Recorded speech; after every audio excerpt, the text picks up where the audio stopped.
স্বাগতম সবাইকে। আমরা গত ক্লাসে আলোর প্রতিফলন শুরু করেছিলাম। সো আজকের ক্লাসে আমরা দেখব আলোর প্রতিফলন থেকে দ্বিতীয় অংশ। আজকের ক্লাসে আমি তিনটা টপিক নিয়ে আলোচনা করব। প্রথম টপিক হচ্ছে আলোর ক্রিয়া, অর্থাৎ কোন একটা বস্তুর উপর আলো পড়লে আলো কি কি কাজ করে থাকে, আলো কি করে সেই আলোর ক্রিয়াটা দেখব। তারপর মসৃণ এবং অমসৃণ তলে আলোর প্রতিফলনটা দেখব, অর্থাৎ কোন একটা তল যদি প্লেন হয় এবং যদি প্লেন না হয় আলো সেক্ষেত্রে কি করবে, কেমন করে প্রতিফলিত হবে সে ব্যাপারটা দেখব। এরপর আয়না আছে না আমাদের বাসায়, আমরা সবাই তো চেহারা দেখি আয়নাতে, তাই না? এই আয়নাতে কিভাবে আমরা আমাদেরকে দেখতে পাই এই ব্যাপারটা দেখব। সো আয়নাতে কিভাবে আমরা আমাদেরকে দেখতে পাই, অর্থাৎ আমাদের যে প্রতিবিম্ব সে প্রতিবিম্ব কিভাবে গঠিত হয় সে ব্যাপারটা দেখব আজকের ক্লাসে। সো একদম প্রথমে আলোর ক্রিয়াটা দেখব। কোন একটা বস্তুর উপর যখন আলো পড়ে তখন তিনটা ঘটনা ঘটে। তাহলে কোন একটা বস্তুর উপর আলো পড়লে তিনটা ঘটনা ঘটবে। ফার্স্ট অফ অল মনে করো আমার কাছে একটা বস্তু আছে, এই যে একটা বস্তু, এই বস্তুর উপর আলো পড়লো, আলোকে আমি লাল কালার দিয়ে দেখাচ্ছি। সবসময় একটা কথা মনে রাখবে বা একটা বেসিক মনে রাখবে, আলোকে আমরা একটা স্ট্রেট লাইন দিয়ে প্রকাশ করে থাকি, এটাকে বলে আলোক রশ্মি। আলোক রশ্মি কেন রশ্মি বলি? প্রথম কথা হচ্ছে কেন রশ্মি বলি, দুই নাম্বার কথা হচ্ছে কেন স্ট্রেট লাইন দিয়ে প্রকাশ করে থাকি, তিন নাম্বার হচ্ছে আলোকে সবসময় একটা তীর চিহ্ন দিয়ে প্রকাশ করতে হয়। তাহলে আলোক রশ্মি আকার নিয়ম আছে। তাহলে আমরা কয়টা কথা বললাম? তিনটা কথা। এক নাম্বার হচ্ছে কেন এটাকে রশ্মি বলছি। আমরা জানি তিনটা শব্দ আছে, একটা রশ্মি, একটা রেখা আর একটা রেখাংশ। আমরা রেখাংশ বলছি না, রেখা বলছি না, রশ্মি কেন বলছি? কেন আলোক রেখা বলি না, রেখাংশ বলি না, কেন রশ্মি বলি? ইংলিশ ভার্সনে যারা আছো আমরা বলি লাইট রে, রে কেন বলি, লাইন কেন বলি না? হ্যাঁ, ওকে। সব সময় ধরে নেওয়া হয় কোন একটা সোর্স থেকে বা কোন একটা বস্তু থেকে, কোন একটা সোর্স, কোন একটা আলোক উৎস বা কোন একটা বস্তু থেকে হ্যাঁ আলোটা আসছে, এটা ধরে নেওয়া হয়। তাহলে কোন একটা বস্তু থেকে বা কোন একটা উৎস থেকে আলোটা আসছে ধরে নেওয়া হচ্ছে, তাহলে আলোটা শুরু হচ্ছে এই উৎসটা অথবা এই বস্তুটা। কিন্তু আলো কতটুকু ছড়াবে? আলো অসীম পর্যন্ত ছড়াবে, আলো যেতেই থাকবে যতটুকু সে যেতে পারে। তাহলে অসীম পর্যন্ত সে ছড়িয়ে যাবে, তাহলে তার কোনো শেষ নেই, কিন্তু তার একটা শুরু আছে। তাহলে আলোর একটা বৈশিষ্ট্য হচ্ছে আলোর শুরু আছে, সে কোন একটা বস্তু থেকে কোন একটা উৎস থেকে ছড়িয়ে যায়। কোথায় যে শেষ হবে সেটা আমরা জানি না, সে যতটুকু পারে ছড়িয়ে যাবে, তার শেষ নাই, শুরু আছে। তাহলে আলোর একটা বৈশিষ্ট্য হচ্ছে, দেখো আমি লিখে দিচ্ছি, আলোর একটা বৈশিষ্ট্য খুব ইম্পর্টেন্ট। আলোর বেশ কিছু মজার বৈশিষ্ট্য আমরা জানবো। সো আলোর একটা মজার বৈশিষ্ট্য হচ্ছে আলোর শুরু আছে। সে হয় কোন একটা বস্তু থেকে না একটা উৎস থেকে ছড়াবে। কতটুকু ছড়াবে? অসীম পর্যন্ত, তার কোনো শেষ নাই। তাহলে আলোর একটা মজার বৈশিষ্ট্য হচ্ছে আলোর শুরু আছে কিন্তু আলোর শেষ নেই। তাহলে আমরা লিখলাম আলোর শুরু আছে, হ্যাঁ, আরও কোন একটা বস্তু থেকে ছড়ায়, শুরু আছে কিন্তু কি নেই? শেষ নেই। তো এই যে আলোর শুরু আছে কিন্তু শেষ নেই, এটা হচ্ছে আলোর একটা বৈশিষ্ট্য। তো এখন আমরা কেন আলোক রশ্মি বলি তুমি নিশ্চয়ই এখন বুঝে গেছো অলরেডি। রশ্মি বলতে কি বোঝায়, রেখা বলতে কি বোঝায়, রেখাংশ বলতে কি বোঝায়। আচ্ছা, সবগুলো ব্যাপার একটু করে ক্লিয়ার করে দিই। রশ্মি বলতে বোঝায় যার শুরু আছে কোন একটা বিন্দু থেকে কিন্তু যার শেষ নাই, তাকে আমরা বলি রশ্মি, যার শেষ নাই। তাহলে শুরু আছে কিন্তু শেষ নাই, সেটা হবে রশ্মি। যার শুরুও নাই শেষও নাই, সেটা হচ্ছে রেখা। রেখা দুই দিকেই বিস্তৃত, সে এদিকেও যাবে ওই দিকেও যাবে, কিন্তু রশ্মি একদিকে যাবে, শুধু শুরু আছে এখান থেকে শুরু করে সে এদিকে যাবে, এটা হচ্ছে রশ্মি। কিন্তু রেখা দুই দিকেই বিস্তৃত, সে এদিকেও যেতে পারে এদিকেও যেতে পারে, এদিকেও অসীম ওদিকেও অসীম। আর রেখাংশ হচ্ছে শুরুও আছে শেষও আছে, এর মাঝখানে এদিকেও যেতে পারবে না সে ওদিকেও যেতে পারবে না, সেখানেই থাকতে হবে, তাকে এর মধ্যেই থাকতে হবে, সে এর বেশি যেতে পারবে না, এখানে তাকে বাউন্ডারি দিয়ে দেওয়া হয়েছে, সেটা হচ্ছে রেখাংশ। তাহলে রেখাংশ হচ্ছে যার শুরু আছে শেষ আছে, রেখা হচ্ছে যার শুরু নেই শেষ নেই, দুই দিকেই সে অসীম পর্যন্ত যাবে। আর রশ্মি হচ্ছে একটা বিন্দু থেকে শুরু হবে কিন্তু শেষ নেই। তাহলে তুমি আলোকে কোন পর্যায়ে ফেলবে? আলোর শুরু আছে কিন্তু শেষ নেই, তাহলে আলো হচ্ছে একটা রশ্মি, তাই আমরা আলোক রশ্মি বলে থাকি। এক নাম্বার কথা বুঝতে পেরেছি যে কেন আলোক রশ্মি বলে থাকি সেটা। এবার দুই নাম্বার কথা আসো, দ্বিতীয় যে কথাটা বলবো সেটা হচ্ছে কেন একটা রেখা দিয়ে প্রকাশ করে থাকি। আলো তো আসলে রেখা না, তাহলে তারপর কেন আমরা রেখা দিচ্ছি, তাই না? আচ্ছা, মজার ব্যাপারটা হচ্ছে আলো কেমন দেখো। আলো হচ্ছে একদম রিয়েল আলো কিভাবে যায় দেখো। রিয়েল আলোটা কেমন দেখো। রিয়েল আলো হচ্ছে একটা তরঙ্গ, আমি গত ক্লাসে পড়িয়েছি। আলো হচ্ছে একটা তাড়িৎ চৌম্বক তরঙ্গ, একটা তড়িৎ ক্ষেত্র এবং একটা চৌম্বক ক্ষেত্রের মাধ্যমে একটা তরঙ্গ তৈরি হয়, সেটাকে আমরা আলো বলে থাকি।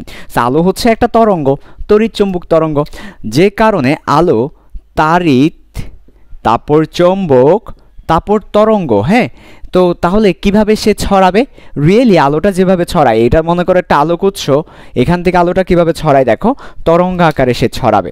সো আমি ব্যাপারটাকে দেখাচ্ছি, আলো এভাবে তরঙ্গ আকারে ছড়াবে। এই যে দেখো, একটা তরঙ্গ আকারে আলো ছড়াবে, রাইট? তো আলো তো তরঙ্গ আকারে ছড়ায়, তাহলে আমাদের বইয়ে কেন ভাইয়া তরঙ্গ না করে একটা রেখা দিয়ে প্রকাশ করে থাকে? আলোক রশ্মিকে একটা রেখা দিয়ে কেন প্রকাশ করে থাকি? তার কারণ হচ্ছে এই যেভাবে তরঙ্গ আকারে যদি তুমি এই আঁকতে যাও তাহলে অনেক সময় লাগবে, এরপরে জটিল হয়ে যাবে, ফিগারটা সুন্দর হবে না, ফিজিক্স দিয়ে সেটাকে ব্যাখ্যা করতে পারবো না। তাই আমরা যেটা করি সেটা হচ্ছে ঠিক এই তরঙ্গের মাঝখানে একটা সাম্যাবস্থা থাকে না, লাইন থাকে না, তোমাদেরকে আগের চ্যাপ্টারে পড়িয়েছি শব্দ তরঙ্গ, এই চ্যাপ্টারটাতে শব্দ তরঙ্গ এই অধ্যায়ে তোমাদেরকে পড়িয়েছিলাম। তরঙ্গ এই যে একটা সাম্যাবস্থা থেকে কিন্তু যায়, এই যে দেখছো, এটা হচ্ছে সাম্যাবস্থা থেকে এদিকে যতটুকু এদিকে ততটুকু হবে। এই যে আমার যদিও আঁকাটা এত ভালো হয়নি, তবুও এই যে, তো এই যে একটা রেখা থাকে, এই রেখার উপরে নিচে কিন্তু কম্পন করে, এটাকে আমরা বলি সাম্যাবস্থা। তো বেসিক্যালি আলোর ক্ষেত্রে আমরা এই সাম্যাবস্থাটা দেখাই, অর্থাৎ এটা দিয়ে বোঝাচ্ছে আলো একটা তরঙ্গ। পুরো তরঙ্গ কেন ড্র করি না? কারণ তরঙ্গ ড্র করতে গেলে সময় লাগবে, এরপর ফিগারটা কঠিন হয়ে যাবে, আমরা ফিজিক্স দিয়ে ব্যাখ্যা করতে পারবো না। তাই আমরা একটা রেখা দিয়ে সেটাকে প্রকাশ করি। আসলে কিন্তু আলো রেখা না, একটা তরঙ্গ, কিন্তু আমরা মাঝখানের রেখাটা দিয়ে সেটাকে প্রকাশ করে থাকি। তাই আমরা আলোকে একটা রেখা দিয়ে প্রকাশ করে থাকি, এই তরঙ্গের মাঝখানের রেখা। এরপর 3 নম্বর যে কথা বলবো সে কথা হচ্ছে, দুটি কথা বলে ফেললাম, কেন আলোকে রশ্মি বলছি, রেখা এবং রেখাংশ কেন বলছি না। 2 নম্বর, কেন আলোকে একটা রেখা দিয়ে প্রকাশ করছি, একটা দাগ দিয়ে প্রকাশ করছি, কেন তরঙ্গ আকারে দেখাচ্ছি না। দুইটা কথা বলে ফেলেছি আলহামদুলিল্লাহ। এখন 3 নম্বর যে কথা, 3 নম্বর কথায় যাব। সো তৃতীয় কথা হচ্ছে কি, ভালো করে খেয়াল করো, মনোযোগ দিতে হবে। তৃতীয় যে কথা, তৃতীয় হচ্ছে আলো সম্পর্কে মজার বৈশিষ্ট্য আর কি, আলো সম্পর্কে আমরা কিছু আলো কেমন সে ব্যাপারগুলো জানছিলাম, বা আলোকে কীভাবে ড্র করতে হবে। 3 নম্বর কথা হচ্ছে, যখনই তুমি আলোকে ড্র করতে যাবে তখন একটা তীর চিহ্ন দিতে হবে। এই তীর কি বুঝাবে? এই তীর বুঝাবে কোন দিকে আলো যাচ্ছে সেটা। যদি তীর না দাও তাহলে বুঝতে পারবে না আলো কোন দিকে যাচ্ছে, তাই সবসময় একটা তীর দিতে হবে, এটা খুবই ইম্পর্ট্যান্ট। আলোর ক্ষেত্রে একটা ব্যাপার সবাই মাথায় রাখবে, খুবই ইম্পর্ট্যান্ট, যে কোন দিকে যাচ্ছে সেটা বোঝানোর জন্য একটা তীর চিহ্ন দিতে হবে। তাহলে আমরা 3টা আলো যখন আমরা ড্র করব, তাহলে আলোর চিত্র আঁকার সময় 3টা জিনিস মাথায় রাখতে হবে। একটা হচ্ছে আলোর শুরু আছে শেষ নাই, তাই আলোক রশ্মি বলবো। 2 নম্বর হচ্ছে একটা রেখা দিয়ে প্রকাশ করব, একটি রেখা দিয়ে আমরা আলোকে প্রকাশ করে থাকি, আলোক রশ্মিকে। রেখা বলবো না, একটা লাইন বলবো, অর্থাৎ একটা দাগ বলবো আর কি, দাগ বা রশ্মি, এটাকে রেখা বলবো না, রশ্মি বলবো, একটা রশ্মি দিয়ে প্রকাশ করে থাকি। 3 নম্বর হচ্ছে তীর চিহ্ন দিতে হবে। কেন তীর চিহ্ন দিতে হবে? কারণ তীর চিহ্ন যদি না দাও তাহলে বুঝতে পারবে না আলো কোন দিকে যাচ্ছে। কেমন? ওকে, ঠিক আছে, খুব ভালো কথা। সো এখন আমরা দেখব 1 নম্বর আলোর ক্রিয়া। আলো একটা বস্তুর উপর যখন পড়ে তখন কি কি হয় আসলে, সে ব্যাপারটা আমরা দেখব। ওকে, আচ্ছা, তাহলে দেখো আলো যখন একটা বস্তুর উপর পড়ে তখন কি কি হয় সে ব্যাপারটা আমরা ব্যাখ্যা করছিলাম। সো দেখো, একটা বস্তুর উপর আলো ফেলেছো, মনে করো তুমি মোবাইলের ফ্ল্যাশ লাইট দিয়ে একটা বস্তুর উপর আলো ফেলেছো। আমি দেখাচ্ছি ব্যাপারটা। মোবাইলের ফ্ল্যাশ লাইট দিয়ে তুমি একটা বস্তুর উপর আলো ফেলেছো, এই যে একটা বস্তুর উপর আলো ফেলেছো, এই। আচ্ছা, যখন একটা বস্তুর উপর আলো ফেলবে তখন এখানে 3টা ঘটনা ঘটবে। একটা হচ্ছে এই বস্তু কিছু আলো শোষণ করে নিবে, কিছু আলো গায়েব করে ফেলবে, সে নিজে শোষণ করে ফেলবে। গতদিন আমরা তোমাদেরকে শোষণ পড়িয়েছিলাম যে সে যে রঙের সে রং সে শোষণ করে ফেলবে। তাহলে এখানে একটা ঘটনা ঘটবে 1 নাম্বার, সেটা হচ্ছে বস্তু কি করবে, কিছু আলোক রশ্মি, পুরোটা না, কিছু আলোক রশ্মি, হ্যাঁ, কিছু আলোক রশ্মি শোষণ করবে। তাহলে 1 নাম্বার যে ঘটনা ঘটবে সেটা হচ্ছে কিছু আলোক রশ্মি বস্তু শোষণ করবে। আচ্ছা, শোষণ করবে। এরপর কিছু আলোক রশ্মি এই মাধ্যমে ফিরে যাবে। তাহলে কিছু আলোক রশ্মি দেখা যাবে আবার একই মাধ্যমে ফিরে গিয়েছে। একই মাধ্যমে ফিরে যাওয়ার অর্থ কি? একই মাধ্যমে ফিরে যাওয়ার অর্থ বলতে আমি যেটা বোঝাচ্ছি সেটা হচ্ছে আলো যেখান থেকে এসেছে ওইখানে ফিরে গিয়েছে, বস্তুর কাছে নেই, আর বস্তুর কাছে নেই। তাহলে কিছু আলো যেখান থেকে এসেছে ওই মাধ্যমে ফিরে যাবে, একই মাধ্যমে ফিরে যাবে। তাহলে আমরা বললাম 2 নাম্বার যেটা আছে সেটাকে আমরা বললাম যে কিছু আলো, আলোক রশ্মি বলতে পারো, কিছু আলোক রশ্মি কোথায় ফিরে যাবে, কিছু আলোক রশ্মি বলতে পারো, বা আলোক রশ্মি না বলে আলো বলতে পারো, কারণ আমরা তো আসলে রশ্মি দ্বারা জাস্ট এটাকে প্রকাশ করে থাকি, কাজে আলো বলা আর আলোক রশ্মি বলে এটা নিয়ে কনফিউজড হওয়া যাবে না। তাহলে কিছু আলো যে মাধ্যম থেকে এসেছে ওই মাধ্যমে ফিরে যাবে। তা আমরা যে মাধ্যম থেকে এসেছে সেই মাধ্যমটাকে প্রথম মাধ্যম বলছি। তাহলে এই যে মাধ্যম থেকে এসেছে সেটা আমাদের প্রথম মাধ্যম। ভাইয়া মাধ্যম বলতে কি বুঝাচ্ছেন? এই যে আমরা এখন বায়ুতে আছি, বায়ু মাধ্যমে তুমি যদি পানিতে ডুব দাও, পানি মাধ্যম, এটাকে মাধ্যম বলছি। তাহলে প্রথম মাধ্যমে ফিরে যাবে, তাহলে যেখান থেকে এসেছে সেখান থেকে, অর্থাৎ প্রথম মাধ্যমে ফিরে যাবে, ফিরে যাবে। তৃতীয় যে কথা বলবো সেটা হচ্ছে কিছু আলো দেখা যাবে বস্তু ভেদ করে পরবর্তী কোথাও চলে এসেছে, এই যে এখানে চলে আসবে। আমি তীর চিহ্ন দিয়ে দেখাচ্ছি আর কি, যদিও এটা স্ট্রেটলি চলে আসবে। তাহলে কিছু আলো, এটাকে আমরা কি বলবো? এটা প্রথম মাধ্যম, এটা বস্তু। এরপর এটাকে আমরা বলছি দ্বিতীয় মাধ্যম, যাতে বোঝার সুবিধার্থে। দ্বিতীয় মাধ্যম বলতে বোঝাচ্ছি বস্তু ছাড়া আরেকটা মাধ্যমে সে চলে যাবে। অর্থাৎ এমন হতে পারে, মনে করো তুমি একটা পেন্সিলকে পানির মধ্যে রেখেছো, তাহলে অর্ধেক বায়ুতে আছে অর্ধেক পানিতে আছে, তাহলে প্রথম মাধ্যম হবে বায়ু, দ্বিতীয় মাধ্যম হবে পানি। তৃতীয় যে কথা, কিছু আলোকরশ্মি অথবা আলো দ্বিতীয় মাধ্যমে ফিরে দ্বিতীয় মাধ্যমে আসবে। তাহলে তিনটা ঘটনা এখানে ঘটবে। একটা হচ্ছে কিছু আলোকরশ্মি শোষণ হবে, আমি আন্ডারলাইন করে দিচ্ছি, কিছু আলোকরশ্মি শোষণ হবে। এরপর কিছু আলোকরশ্মি প্রথম মাধ্যমে ফিরে আসবে, এ প্রথম মাধ্যমে যেটা ফিরে আসবে সেটাকে আমরা বলছি প্রতিফলন। তাহলে এটার নামটাই হচ্ছে প্রতিফলন। আচ্ছা, আর কিছু আলোকরশ্মি দ্বিতীয় মাধ্যমে চলে যাবে, আরেকটা মাধ্যমে চলে যাবে, ওইটার নাম হচ্ছে প্রতিসরণ। তার মানে প্রতিসরণ, ইংলিশ ভার্সনে যারা আছো এটাকে বলছি রিফ্র্যাকশন, হ্যাঁ, আর ওইটাকে বলছি রিফ্লেকশন। দুইটাই খুবই কাছাকাছি টার্ম, একটু মাথায় রাখতে হবে। একটা রিফ্লেকশন, একটা রিফ্র্যাকশন। ওকে, রিফ্র্যাক্টেড, ওকে, রিফ্লেকশন, রিফ্র্যাকশন। আচ্ছা, তাহলে আর এটা হচ্ছে শোষণ। শোষণ মানে তো বুঝতেই পারছো, অ্যাবজর্ব করা, অ্যাবজর্পশন, অ্যাবজর্পশন, ঠিক আছে? তাও লিখে দিচ্ছি অ্যাবজর্পশন, অ্যাবজর্পশন। ওকে, বি হবে মনে হয়। ওকে, বাই দ্য ওয়ে, তাহলে দেখো একটা বস্তুর উপর যখন আলো পড়ে তিনটা ঘটনা ঘটে, একটা হচ্ছে শোষণ, একটা হচ্ছে প্রতিফলন, একটা হচ্ছে প্রতিসরণ। শোষণ হচ্ছে বস্তু যে পরিমাণ শোষণ করে নেবে সেটা, প্রতিফলন হচ্ছে একই মাধ্যমে যেটা ফিরিয়ে দিবে, আর প্রতিসরণ হচ্ছে অন্য একটা মাধ্যমে যেটা চলে যাবে সেটা।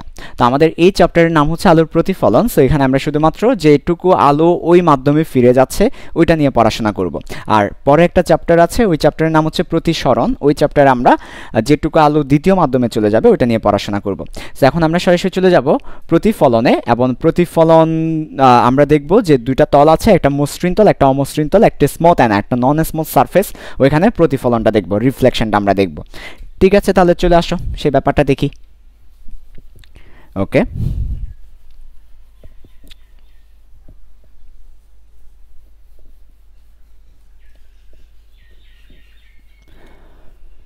আমাদের দুই ধরনের তল আছে। তল হচ্ছে দুই ধরনের। একটা তলকে আমরা বলি মসৃণ তল, আর একটা আমরা বলি অমসৃণ তল। একটা হচ্ছে স্মুথ, যেমন আমি যে বোর্ডে লিখছি, বোর্ড অনেক স্মুথ, তাই না, একদম প্লেন। আবার কিছু আছে খুবই প্লেন না আর কি, অমসৃণ, খসখসে বলতে পারো। অমসৃণ মানে খসখসে, তাহলে এটা স্মুথ না, ঠিক আছে, নন স্মুথ। অথবা এটাকে আমরা রাফ বলতে পারি, রাফ সারফেস বলতে পারি। তাহলে আমাদের দুই ধরনের তল আছে, একটা হচ্ছে মসৃণ, একটা হচ্ছে অমসৃণ তল আছে। এখন তো কোথায় আলো কি হবে সে ব্যাপারটা আমরা একটু দেখব। তো সেই ব্যাপারটা দেখতে হলে তোমাকে আলোর একটা বিষয় জানতে হবে, যে প্রতিফলনের একটা ব্যাপার জানতে হবে। তো আমরা সেটা একটু পরে দেখাচ্ছি এই ব্যাপারটা। তাহলে দেখো, মনে করো আমার কাছে একটা একদম প্লেন সারফেস আছে, দেখছো, একদম প্লেন না, একদম প্লেন সারফেস আছে। আমি নিচের দিকে দাগ দিয়ে বুঝাচ্ছি যে নিচেরটা হচ্ছে একটা আরও আছে, হয়তো এরকম হতে পারে, উপরে আলো পড়বে, নিচে আলো পড়বে না, আমি সেটা বুঝাচ্ছি যে আলোটা উপরে পড়বে, উপরের পৃষ্ঠে পড়বে, নিচের পৃষ্ঠে না। তারপর একটা অমসৃণ, অমসৃণ মানে হচ্ছে তোমার খসখসে কাঁচকাটা, মানে প্লেন না, এই ধরনের একটা সারফেস আছে। আমি বুঝাচ্ছি নিচে দাগ দিয়ে, নিচে আলো পড়বে না, আলোটা পড়বে উপরে, এটা বুঝাচ্ছি। ওকে, আলোটা উপরে পড়বে বুঝাচ্ছি।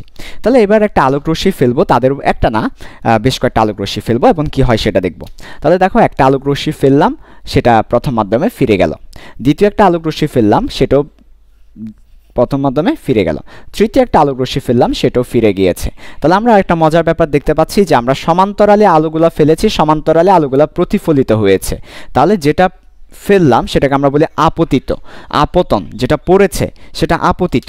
তার মানে যেগুলো ফেলছি তারা হচ্ছে আপতিত, আর যারা ফিরে যাচ্ছে তারা হচ্ছে প্রতিফলিত, প্রতিফলিত। ওকে, আচ্ছা এটা হচ্ছে আমার ফেলা, তার মানে ইনসিডেন্ট। আপতিত মানে হচ্ছে ইনসিডেন্ট, ইনসিডেন্ট। আর যেটা ফিরে যাচ্ছে সেটা হচ্ছে রিফ্লেক্টেড, ঠিক আছে? রিফ্লেক্টিভ বলতে পারো, রিফ্লেক্টেড বলতে পারো, ইনসিডেন্ট আর হচ্ছে রিফ্লেক্টিভ। আচ্ছা, তার মানে আমরা দেখতে পাচ্ছি যে আপতিত, আর আলোকে তো রশ্মি বলতে হবে কারণ একটা শুরু আছে শেষ কোথায় জানি না। তার মানে এই যে দেখো এটা হচ্ছে তাদের শুরু, এটা হচ্ছে তাদের শুরু, এটা হচ্ছে তাদের শুরু। তাহলে আপতিত রশ্মির শুরু আছে, তারা শেষ হয়তো এদিকে কোথায় যায় সেসব আমরা জানি না। আবার এটা হচ্ছে প্রতিফলিতদের শুরু, এখান থেকে তারা প্রতিফলিত হচ্ছে, তাহলে আমরা তাই রশ্মি বলছি। তো এখানে মজার ব্যাপারটা হচ্ছে এখানে একটা কথা বা একটা মেসেজ তোমাদেরকে দিতে চাই। সে মেসেজটা কি? সে মেসেজটা হচ্ছে আপতিত রশ্মিরও সমান্তরালে পড়বে, প্রতিফলনের সময় সমান্তরালে চলে যাবে। তাহলে সমান্তরালে পড়লে সমান্তরালে চলে যাবে। তো আমি বলছি আপতিত রশ্মি তারা যদি সমান্তরালে পড়ে তাহলে আপতিত রশ্মি সমান্তরাল হলে কোন রশ্মিটা সমান্তরাল হবে? প্রতিফলিত রশ্মিটা সমান্তরাল হবে। কেন হবে? কারণ হচ্ছে এটা মসৃণ সারফেস, এটা হচ্ছে মসৃণ তল। তাহলে এটা মসৃণ তল হওয়ার কারণে এই ঘটনাটা ঘটবে, যে মসৃণ হওয়ার কারণে এখানে সবগুলো একইভাবে সমান্তরালে চলে যাবে। আচ্ছা, কেন যাবে এটার আরও ভালো ম্যাথমেটিক্যাল ব্যাখ্যা আছে, একটু পরেই প্রতিফলনের যে সূত্রগুলো আছে, প্রতিফলনের সূত্র পড়ানোর সময় আরও ব্যাপারটা ক্লিয়ার হবে, একটু পরে প্রতিফলনের সূত্রগুলো পড়াবো। আচ্ছা, তারপর অমসৃণ তলের ক্ষেত্রে দেখো এক একটা এক এক দিকে আছে, ফলে আলো পড়লে সবগুলো একই দিকে যাবে না। মনে করো এখানে একটা আলো পড়ছে, সেটা এদিকে চলে গেল, আরেকটা আলো মনে করো এখানে পড়েছে, সেটা আবার এদিকে চলে গেল, আরেকটা আলো মনে করো একদম কাছে পড়ছে, এদিকে চলে গেল। তাহলে এখানে এক একটা এক এক দিকে হওয়ার কারণে পড়ার সময় তারা সমান্তরালে পড়েছে, কিন্তু যাওয়ার সময় তারা সমান্তরালে যায়নি। অর্থাৎ আপতিত রশ্মিগুলো সমান্তরাল, কিন্তু যখন তারা চলে যাচ্ছে এক একটা এক এক দিকে থাকার কারণে এক এক দিকে প্রতিফলিত করে দিচ্ছে, এক এক দিকে প্রতিফলিত করে দেওয়ার কারণে এটা কিন্তু আর সমান্তরাল থাকছে না। তার মানে এখানে যে কথাটা বলেছি আপতিত রশ্মি সমান্তরাল হলে প্রতিফলিত রশ্মি সমান্তরাল হবে, এই কথাটা এটার জন্য সত্য না। এখানে কোনটা সত্য হবে? আপতিত রশ্মি সমান্তরাল হলেও প্রতিফলিত রশ্মিগুলো সমান্তরাল হবে না। তার মানে এখানের জন্য কথাটা লিখলাম। তাহলে প্রতিফলিত রশ্মিগুলো কি হবে না? প্রতিফলিত রশ্মিগুলো সমান্তরাল হয় না। আমি জাস্ট এতটুকু লিখলাম, আগের অংশটা লিখি নাই। প্রতিফলিত রশ্মি সমান্তরাল হবে না, হবে না। বুঝাতে পেরেছি? তাহলে আপতিত রশ্মি যদিও সমান্তরাল, কিন্তু প্রতিফলিত রশ্মিগুলো সমান্তরাল হবে না। কেন হবে না?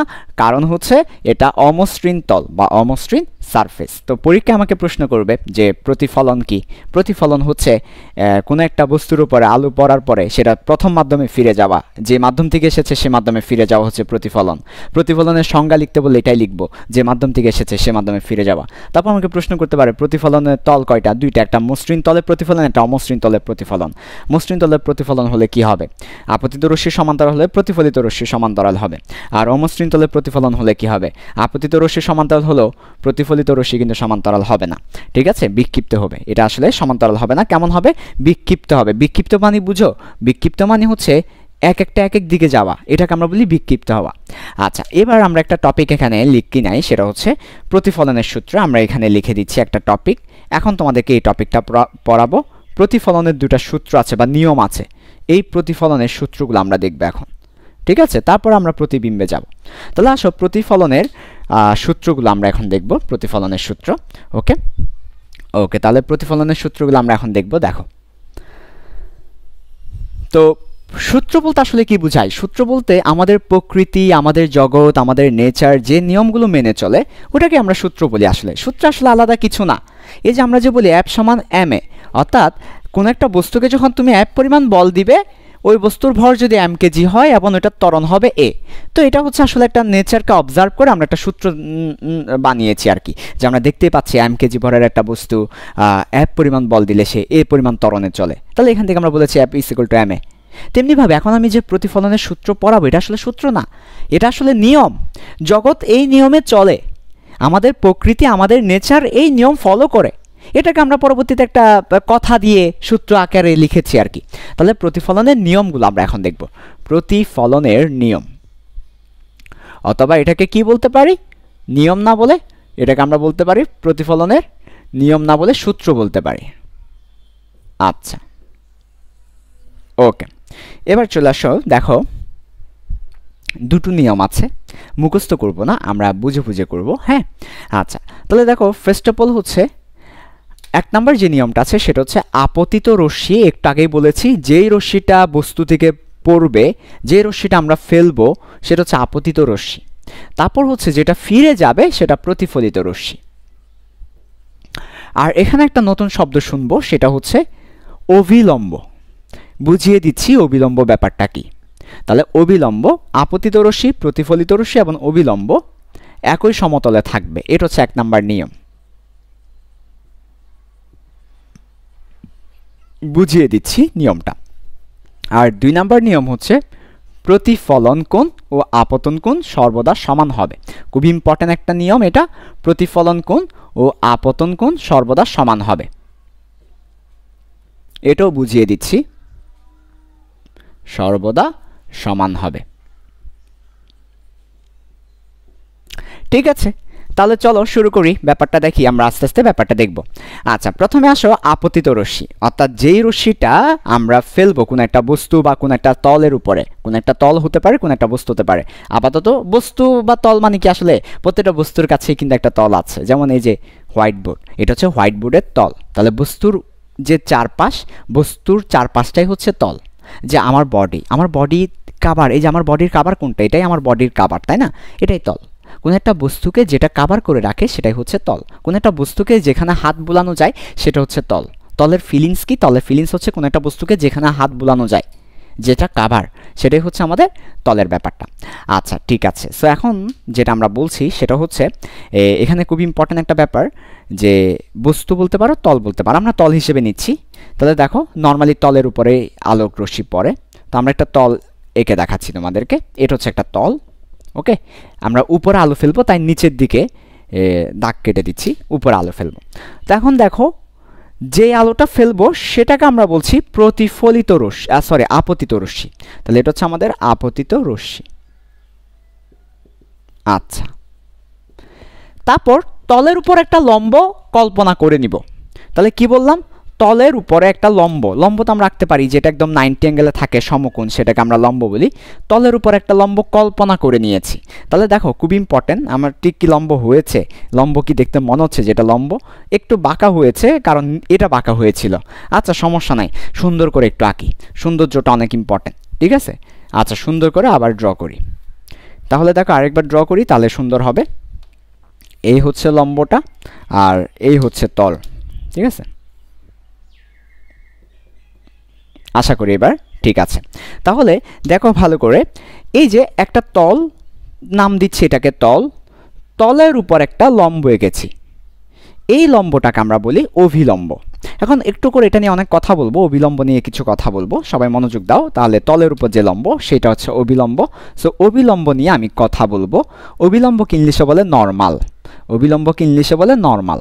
ওকে, সো অভিলম্ব নিয়ে আমি কয়েকটা কথা বলবো। এক নাম্বার কথা হচ্ছে, অভিলম্ব, এই যে লম্ব যোগ ওবি, দুইটা শব্দ থেকে এটা এসেছে। একটা হচ্ছে ওবি আর একটা হচ্ছে লম্ব, দুটো শব্দ মিলে অভিলম্ব। প্রশ্ন হচ্ছে, লম্ব তো বুঝি ভাইয়া, লম্ব হচ্ছে কোনো কিছুর উপর লম্ব আঁকে, এটা লম্ব। কিন্তু ওবি শব্দটা কেন এসেছে? ওবি হচ্ছে একটা স্পেশাল শব্দ, ওবি সবসময় আসবে না। ওবি শব্দটা কখন আসবে? ওবি শব্দটা আসবে যখন একটা তল হবে। ওবি শব্দের অর্থ হচ্ছে তলের উপর লম্ব। ওবির নিজের কোনো অর্থ নাই, ওবি হচ্ছে একটা উপসর্গ, তোমরা উপসর্গ পড়েছো, উপসর্গের নিজের কোনো অর্থ নেই। উপসর্গ আরেকটা শব্দের সাথে বসে নতুন একটা অর্থ তৈরি করে। উপসর্গের অর্থবাচকতা নেই, অর্থধৌতকতা আছে, অর্থাৎ সে নিজের কোনো অর্থ নাই, অর্থবাচকতা নাই, কিন্তু সে অন্য একটা শব্দের সাথে যুক্ত হয়ে নতুন একটা অর্থ তৈরি করতে পারে, অর্থধৌতকতা। সো ওবি নিজের শব্দ নেই, কিন্তু ওবি যখন লম্বের সাথে যুক্ত হবে তখন সেটা অর্থ দাঁড়াবে তলের উপর লম্ব। তার মানে শুধুমাত্র তলের উপর লম্ব হলে সেটাকে অভিলম্ব বলবো। যদি কোনো একটা রেখার উপর লম্ব হয় তাহলে সেটাকে অভিলম্ব বলা যাবে না। মনে করো এটা তল না হয়ে এটা একটা রেখা, রেখার উপর একটা লম্ব এঁকেছি, তো রেখার উপর যদি লম্ব আঁকি সেটাকে আমরা শুধু লম্ব বলবো, শুধু লম্ব। তাহলে রেখার উপর লম্ব হলে শুধু লম্ব, অভিলম্ব সেটাকে বলা যাবে না। অভিলম্ব বলতে হলে অবশ্যই তলের উপর লম্ব হতে হবে, তলের উপর লম্ব না হলে কখনো অভিলম্ব বলা যাবে না। নর্মাল বলা যাবে না, if perpendicular is not on surface, সারফেসের উপর পারপেন্ডিকুলার না হলে নর্মাল বলা যাবে না। এরপর কোন একটা ত্রিভুজের লম্ব, সেটাকে অভিলম্ব বলা যাবে না। কোন একটা বৃত্তের উপর লম্ব, অভিলম্ব বলা যাবে না। তলের উপর লম্ব হলে কেবল অভিলম্ব। দুই নাম্বার কথা, তাহলে বুঝতে পেরেছি তলের উপর লম্ব, তাই এটাকে স্পেশালি অভিলম্ব বলতে হবে। আচ্ছা, এবার 2 নাম্বার কথা হচ্ছে এটা একটা কল্পনা করে নিয়েছি, আসলে কিন্তু আমার এরকম কোনো তল নেই। মনে করো এটা হচ্ছে বোর্ড, সো বোর্ডের উপর তুমি কোনো লম্ব দেখতে পাচ্ছ, অবিলম্ব দেখতে পাচ্ছ না? দেখতে পাচ্ছি না। তো তেমনি বস্তুর উপর কোনো এরকম লম্ব দেখতে পাই না, এটা আমরা কল্পনা করে নিয়েছি। যেটা এটা কল্পনা করে নিয়েছি, তো আমাদের মনে রাখবা ফিজিক্সে একটা নিয়ম আছে। ফিজিক্সে একটা নিয়ম হচ্ছে যেটাকে আমরা কল্পনা করে নিব, ওই ধরনের রশ্মিকে বা ওই ধরনের রেখাকে প্রকাশ করার একটা নিয়ম আছে। আর যেটাকে আমরা কল্পনা করব না, যেটা বাস্তব, ওইটাকে প্রকাশ করার একটা নিয়ম আছে। এই নিয়মগুলো তোমাদেরকে শিখিয়ে দিচ্ছি। দেখো, এই নিয়মগুলো তোমাদেরকে শিখিয়ে দিচ্ছি। কোথায় দেখাবো? এই জায়গায় দেখাচ্ছি। এই যে ছোট্ট একটা জায়গায় আমি তোমাদেরকে দেখাচ্ছি। যে জিনিসটা আমরা কল্পনা করে নিব, আজীবন মনে রাখবে ফিজিক্সে আমরা যখন কোনো কিছু কল্পনা করে নিব তখন সেটাকে আমরা ডট ডট দিয়ে দেখাবো। তাহলে ডট ডট দিয়ে সেটাকে আমরা প্রকাশ করব। ডট ডট দিয়ে বুঝাচ্ছি সেটা কল্পনা করে নেওয়া। আর যেটা আমরা বাস্তবে ধরবো, যেটা বাস্তবে আছে, সেটাকে আমরা সলিড লাইন দিয়ে দেখাবো। একদম সলিড, কোনো ডট ডট না, একদম সলিড লাইন দিয়ে সেটাকে আমরা দেখাবো। তাহলে এটা আমার কল্পনা, এটা আমার বাস্তব তল, তলটা আছেই, বস্তুর তল আছে, কাজে এটা সলিড। কিন্তু অবিলম্ব হচ্ছে একটা কল্পনা, কাজে এটা আমরা মাঝখান মাঝখান মুছে দিচ্ছি, যাতে করে এটা বুঝাই যে আমরা কল্পনা করে নিয়েছি, এটা কল্পনা করে নিয়েছি, এটা যাতে বুঝাই তাই আমি মুছে দিচ্ছি। এই যে দেখো, এখন মোটামুটি মনে হচ্ছে যে এটা একটা কি কল্পনা করে নেওয়া লাইন। ওকে, এই যে দেখো কত সুন্দর করে মনে হচ্ছে যে এটা একটা কল্পনা করে নেওয়া লাইন। তাহলে সবসময় এরকম ডট ডট করে করে দিবে। কেন ডট ডট করে করে দিবে? কারণ এটা কল্পনা করে নেওয়া লাইন, বুঝাতে হবে যে এটা কল্পনা করে নেওয়া লাইন। ঠিক আছে, অনেক সময় দেখা যায় যে এই লাইনটা সলিড, এই লাইনটা ডট ডট। কেন এটা সলিড কিন্তু এটা ডট ডট কেন? কারণ হচ্ছে ওইটাই অবিলম্ব, যেটা ডট ডট থাকবে ওইটাই অবিলম্ব, কারণ একমাত্র অবিলম্বকে কল্পনা করে নিই, তখন এটা হয়ে যাবে তল। হতেই পারে বস্তু যদি আমরা এভাবে করে রাখি, এই যেভাবে করে বস্তুকে রেখেছো, তাহলে এটা বস্তুর তল, আর বস্তুর তল যেটা হবে তার লম্বটাই হচ্ছে অবিলম্ব। তাহলে অবিলম্ব আগে না, তল আগে। বস্তু কিভাবে রেখেছে ওইটার উপর তল নির্ভর করবে, ওই তলের উপর লম্বটা হবে অবিলম্ব। তাহলে যদি কখন এটা সলিড দেখো আর এটা ডট ডট দেখো, তাহলে বুঝতে হবে যে নিচেরটা অবিলম্ব, উপরেরটা তল। এগুলো খুবই বেসিকের কথাবার্তা। আচ্ছা, তো এখন আমরা তাহলে যেটা বলছিলাম 1 নম্বর সূত্রটা আমরা দেখব। 1 নম্বর সূত্র বলা হচ্ছে আপতিত রশ্মি, প্রতিফলিত রশ্মি এবং অবিলম্ব একই সমতলে থাকবে। তো এই ব্যাপারটা একটু বোঝার ট্রাই করি। আপতিত রশ্মি মানে যে রশ্মিটা আমরা আপ ফেলবো ওর উপর, সেটা, তার মানে হচ্ছে এই যে এটা হচ্ছে আপতিত রশ্মি। এরপরে প্রতিফলিত রশ্মি, তাহলে যেটা ফিরে যাবে এটা হচ্ছে প্রতিফলিত রশ্মি। লিখে দিচ্ছি ছোট্ট করে, আপতিত রশ্মি আর হচ্ছে প্রতিফলিত রশ্মি। কেন রশ্মি বলছি? শুরু আছে শেষ নেই। আর এটা হচ্ছে অবিলম্ব। তিনজনই একই সমতলে থাকবে, অর্থাৎ একটা তলে থাকবে। এমন না যে আপতিত রশ্মি একটা তলে, প্রতিফলিত রশ্মি আরেকটা তলে, এটা না। যদি আমি আমার বোর্ড অনুযায়ী ফেলি, যে আমার বোর্ড হচ্ছে একটা সমতল, এই বোর্ডে যদি একটা আলো ফেলি, তাহলে এই বোর্ডেই আলোটা যাবে এবং এই বোর্ডেই অবিলম্ব থাকবে। তাহলে এই যে তিনটা ব্যাপার কিন্তু একই সাথে থাকবে। তলের ব্যাপারে বলা হয়নি, তল কিন্তু আমার বিস্তৃত হতে পারে, সমস্যা নেই, তলের ব্যাপারে বলি নাই। তিনটার ব্যাপারে বলেছি, আপতিত রশ্মি, প্রতিফলিত রশ্মি, অবিলম্ব, এই তিনজন একই সমতলে থাকবে, একই তলে থাকবে। ঠিক আছে, এটা হচ্ছে 1 নম্বর সূত্র। দ্বিতীয় সূত্র হচ্ছে প্রতিফলন কোণটা আপতন কোণের সমান হবে। তখন আমাকে বুঝতে হবে প্রতিফলন কোণের ডেফিনেশনটা কি, আপতন কোণের ডেফিনেশনটা কি, কাকে প্রতিফলন কোণ বলবো, কাকে আপতন কোণ বলবো। এটা যদি বুঝতে পারি, তারপর বুঝতে পারবো যে তারা আসলে সবসময় কিভাবে সমান হয় সে ব্যাপারটা। তাহলে আসো ব্যাপারটা একটু বোঝার ট্রাই করি। কাকে আমরা প্রতিফলন কোণ বলবো? দেখো, প্রতিফলন কোণ কাকে বলবো ভালো করে খেয়াল করো। প্রতিফলন কোণ বলবো আমরা, দেখো সবাই, কাকে আমরা প্রতিফলন কোণ বলবো। আচ্ছা, অবিলম্বের সাথে প্রতিফলিত রশ্মি যে কোণ করে, অবিলম্বের সাথে প্রতিফলিত রশ্মি যে কোণ করে, যে কোণ তৈরি করে, সেটাকে আমরা প্রতিফলিত রশ্মি বলি।